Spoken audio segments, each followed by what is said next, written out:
আসসালামু আলাইকুম। সবাই কেমন আছেন? আশা করি সবাই ভালো আছেন। আলহামদুলিল্লাহ আমরাও ভালো আছি। তো ১ মাস ১৬-১৭ দিনে আমার মুরগির বাচ্চাগুলো কতটা বড় হয়ে গেছে, কতটা সুস্থ আছে তো আপনারা দেখে বুঝতে পারছেন।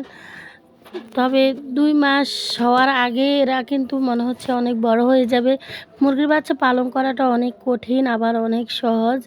এখানে আমার ২ ব্যাচের মুরগির বাচ্চা ৮১টা মুরগির বাচ্চা। তো মুরগির বাচ্চাগুলাকে আমি খুব যত্ন সহকারে পালন করতেছি এবং খুব পরিশ্রম করছি। আর পরিশ্রম না করলে সঠিক পরিচর্যা না করলে মুরগির বাচ্চা টিকে না, এটা সকলেই জানেন। আর যারা আপ নিয়মিত মুরগির বাচ্চার ভিডিওগুলো আমাদের দেখেন তারা বুঝতে পারবেন যে আমরা কত কষ্ট করি মুরগির বাচ্চা পালন করি। যারা মুরগি পালন করেন তারা সকলেই কষ্ট করেই পালন করেন, সেটা আমরা জানি। তারপরও আমরা একটু ভিন্নভাবে ওদেরকে যত্ন করি। যেমন অনেকে রাত্রেবেলা খাওয়ায় না, আমরা রাত্রেবেলা মুরগির বাচ্চাকে ২-৩ দিন খাওয়াই। মানে ২-৩ বার খাবার খাওয়াই। আর অনেকে হয়তো বলতে পারেন যে ১ মাস ১৬-১৭ দিনে এত বড় হয় না। তো তাদের উদ্দেশ্যে বলতেছি, আপনারা আমাদের মুরগির বাচ্চা ফুটা থেকে মুরগির বাচ্চার এই পর্যন্ত অনেক ভিডিও দেওয়া আছে ২ চ্যানেলে, আপনারা দেখে নিতে পারেন। তারপর আপনারা কমেন্ট করেন, না দেখে কমেন্ট করবেন না।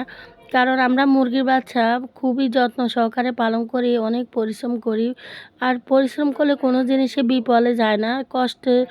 কষ্ট করলেই সব জিনিসের ভালো একটা দিক পাওয়া যায়। যদি আমি সঠিক পরিচর্যা না করতাম তাহলে মুরগির বাচ্চাগুলো এত দ্রুত বড় হতো না। এখানে আমার ২ ব্যাচের মুরগির বাচ্চা, কিছু মুরগির বাচ্চা বড় আছে, কিছু ছোট আছে। একগুলার বয়স ১ মাস ১৬-১৭ দিন, আরেকগুলার বয়স তার থেকেও কম। তো ওদের বয়স ১ মাস হওয়ার অনেক আগেই আমি কিন্তু ওদেরকে ফিড খাওয়া বন্ধ করে দিয়েছি। কারণ যেহেতু আমার আরও অনেক মুরগি আছে, মুরগির বাচ্চা বেশি। দৈনিক ওদের পিছনে অনেক টাকা খরচ হবে ফিডে। যার কারণে আমি ওদেরকে বিভিন্ন খাবার দিতেছি। যেমন ভুট্টা ভাঙ্গা, গম, তারপর আরেকটা খাবার আছে চাউল কম দামের, সেটা সাথে ফিড মিক্সার করে আমরা সকাল বিকাল খাওয়াই। আবার এর ভিতরে আমরা দুপুরবেলা ভিজা খাবারটা দিয়ে থাকি, সেটা হচ্ছে গমের ভুসি দিয়ে মিক্স খাবার করে দিই। সেটা নিয়ে আমাদের চ্যানেলে ভিডিও দেওয়া আছে, আপনারা চাইলে দেখে নিতে পারেন। তো এভাবে যদি আপনারা মুরগির বাচ্চা পালন করেন তাহলে আপনাদের মুরগির বাচ্চা দ্রুত বড় হবে, সুস্থ থাকবে। এখানে কয়েকটা মুরগির বাচ্চার চোখে কলেরা রোগ হয়েছে, কারণ অনেকগুলো বাচ্চা একসাথে রাখি, যার কারণে ঠান্ডা লাগতে পারে বা ইদানিং আবহাওয়াটা অনেক খারাপ।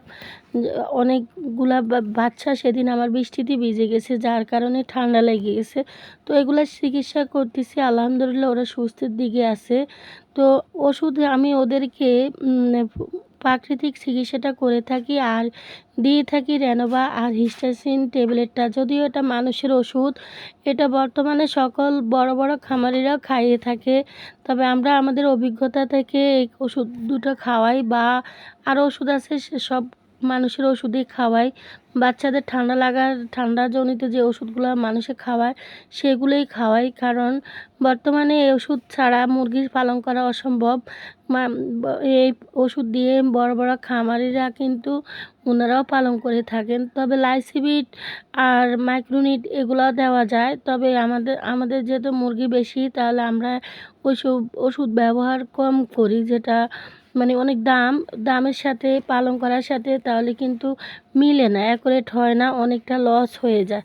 তো যেভাবে মুরগি সুস্থ রাখতে পারে এটা নিয়ে সুস্থ রাখার উপরে নির্ভর করে সব কিছু। আর বর্তমানে খাবারের যে দাম, এই খাবারে ৮০টা ৮১টা বাচ্চার জন্য দৈনিক মনে হয় ৪-৫ কেজিও খাবার হবে না এরকম। কারণ ওদেরকে যত খাওয়াবো ততই বড় হবে। তো সেই জন্য পিঠটা আমি ছেড়ে দিয়েছি ওদেরকে। আমরা এই যে ভিজা খাবারটা দিয়ে থাকি দুপুরবেলা, আপনারা এভাবে দিবেন। আর এর খাবারের সাথে আপনারা দুপুরবেলা একটু শাক সবজি দেওয়ার চেষ্টা করবেন। আমরা কিন্তু বাচ্চাদেরকে শাক সবজি এত ছোট বয়সে দিই না, তারপর আরও কয়েকদিন পরে দিব। আর যখন দেখবেন আকাশের আবহাওয়াটা খুবই খারাপ, তখন আপনারা দুপুরবেলা চেষ্টা করবেন মুরগিকে শুকনা খাবার দেওয়ার জন্য। কারণ ভিজা খাবারটা রোদ যখন বেশি থাকবে তখন দেওয়ার চেষ্টা করবেন।